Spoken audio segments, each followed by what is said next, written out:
Amanda with StraightSmile Solutions, StraightSmileSolutions.com. And what you're seeing in this picture right here is a little bit of indirect bonding. They are preparing the brackets to go ahead and bond on the patient. So I get asked quite often what the best kind of system is for using for bonding brackets, adhesive and stuff. So it's really whatever works best for you. I definitely do not recommend flowable. I can't emphasize that enough. It will make a big mess. You'll have tons of cleanup. It'll get under the wings. And if it gets under the wings, you basically have to rip all the brackets off, rescan, and do it all over again. Or at the very least, contact whoever made it and ask for a whole nother set. You're gonna be out $300 to $700. So don't do that.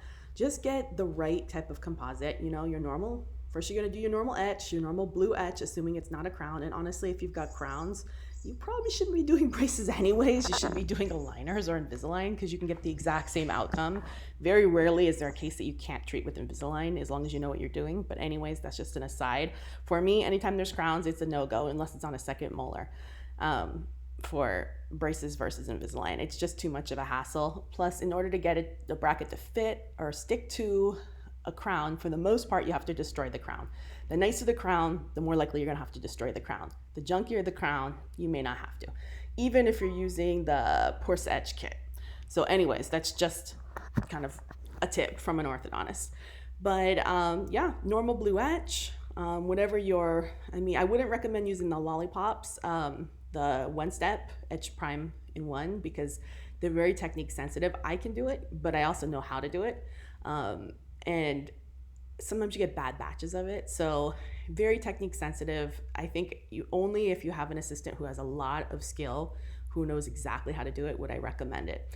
The other ones have a little more wiggle room for error. So etch, rinse till chalky, then prime. Sometimes there's A and B prime. Sometimes it's just a one-step prime.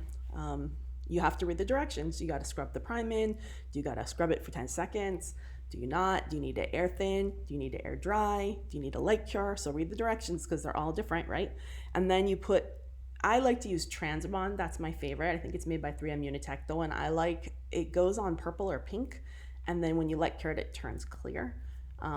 It's very nice. It's a nice consistency. So you just kind of smudge a little bit on the back. And the amount that you need to put on is just, it's just experience. You can watch a lot of videos. But, if you're getting too much flash, or really you shouldn't be getting barely any flash at all. The perfect amount is if there's no flash, but you don't want to have enough that there's voids in there either, right? And remember, you have to press, because if you don't press it down, then the tooth isn't going to move properly.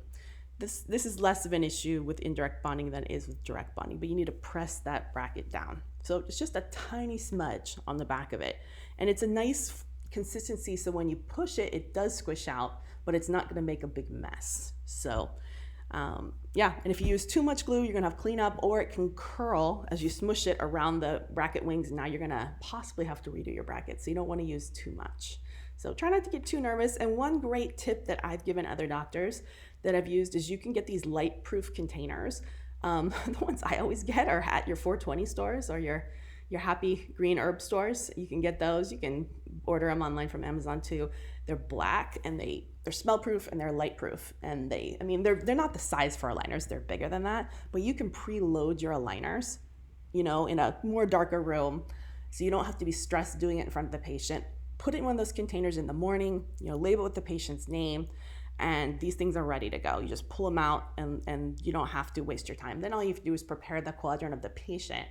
And these, at least they're preloaded and ready to go. So that's going to save you a lot of time if you can prepare in the morning. I don't know if I'd do it the day before. I think you can, but I would prefer you just do it in the morning. Sometimes I'll use a microbrush like they're doing here and put a little bit of primer on the back to pat it down. Up to you. You don't want to do it if it's a primer that has, be careful, because if you have to light cure your primer, that may not work. Then you make it a little messy. But yeah, that works really well. All right, thanks so much.